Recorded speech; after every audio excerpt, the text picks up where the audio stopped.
Everyone, welcome back to सरकारी नौकरी वाले बाबा। I am Dhananjay. SSC stenographer 2022 के जितने भी फ्रेंड जो रिटर्न के एग्जाम की तैयारी कर रहे हैं, नवंबर में आप सभी का एग्जाम शेड्यूल्ड है, अगस्त में आपका नोटिफिकेशन आ जाएगा।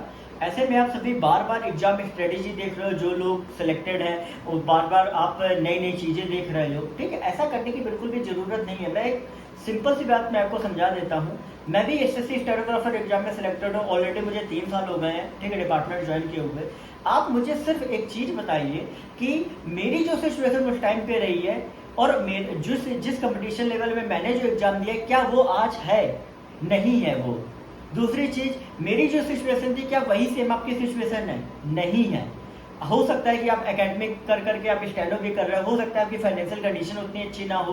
तो ये सारी चीजें आपकी पर्सन टू पर्सन डिपेंड करती हैं। अगर आप एग्जाम में स्ट्रेटेजी हर पर्सन की फॉलो करोगे, आप कभी नहीं कुछ कर पाओगे। आप सोचोगे 10 से 12 ये पढ़े, 11 से 2 वो पढ़े, ऐसा कुछ भी नहीं है। हाँ, यहाँ पर मैं अगर कोशिश करूँ तो आपको गाइड कर सकता हूँ कि भैया देखो, ऐसा ऐसा इस सब्जेक्ट को टाइम देना है, इस तरीके से आपको ये चीज पढ़नी है, ऐसा ऐसा करना है। ठीक है, तो आप कर लोगे। लेकिन अगर मैं अपनी स्ट्रेटेजी फॉलो करूँ कि इस तरीके से मैंने किया वैसे ही आप भी करो, तो उस तरीके से आप कभी भी नहीं कर सकते हो। हर इंसान की अपनी स्ट्रेटेजी होती है।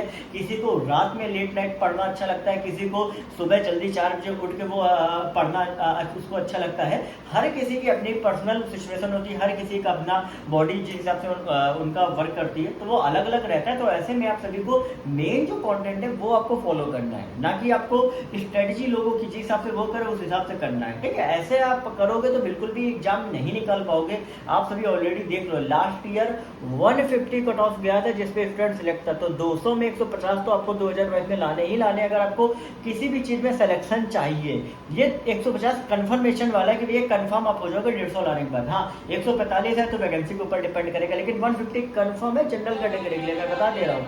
तो आप सभी स्टूडेंट्स अभी सिर्फ और सिर्फ मैं अभी आपको एक स्ट्रेटेजी वाइज वीडियो बना दूंगा कि किस किस तरीके से आपको क्या क्या चीजें पढ़नी है, और आप सभी उसी तरीके से उसको फॉलो करिएगा।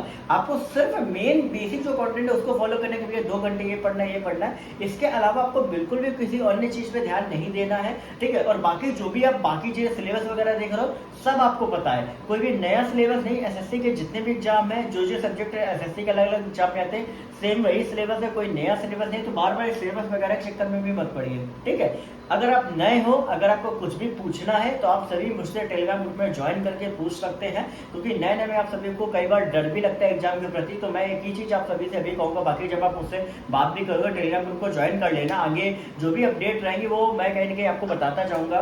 ठीक है, तो आपको जो भी चीज करनी होती है वो होती है आपको फोकस, कि भाई मेन आपको अभी क्या करना है, फोकस करना है कि किस किस तरीके से हमें पढ़ना है। आपको ज्यादा से ज्यादा रीडिंग करनी है, आपको बिल्कुल भी दिमाग नहीं लगाना है। दूसरी चीज है कि आपको डरना नहीं है, क्योंकि कई लोग क्या होता है कि भाई एग्जाम में जाते हो डरे जाते हैं। तो डरना बिल्कुल भी नहीं है। डर सबको लगता है, मुझे भी लगता था। ठीक है, तो आप फाउंटेन ड्यू पीजिए, चाहे कुछ भी पीजिए, लेकिन आप बिल्कुल भी डरना नहीं है वहां पे। और कोशिश करिए कि घर में इस तरीके से माहौल बना के रखे, मॉक टेस्ट जब आप लगा रहे हो तो आपको वो जो डर एग्जाम में फील होता है वो आपको घर में फील होना चाहिए। जब आपको घर में फील होगा तो आपको कहीं ना कहीं उसकी आदत पड़ जाएगी। एक चीज ध्यान रखिए, जब आपकी आदत पड़ जाती है ना, तो कहीं ना कहीं आप सारी चीजों को मैनेज कर ले जाते हो। आदत नहीं पड़ेगी तो आप उन चीजों को मैनेज नहीं कर पाओगे। तो अभी आपको सिर्फ अपनी हैबिट डालनी है।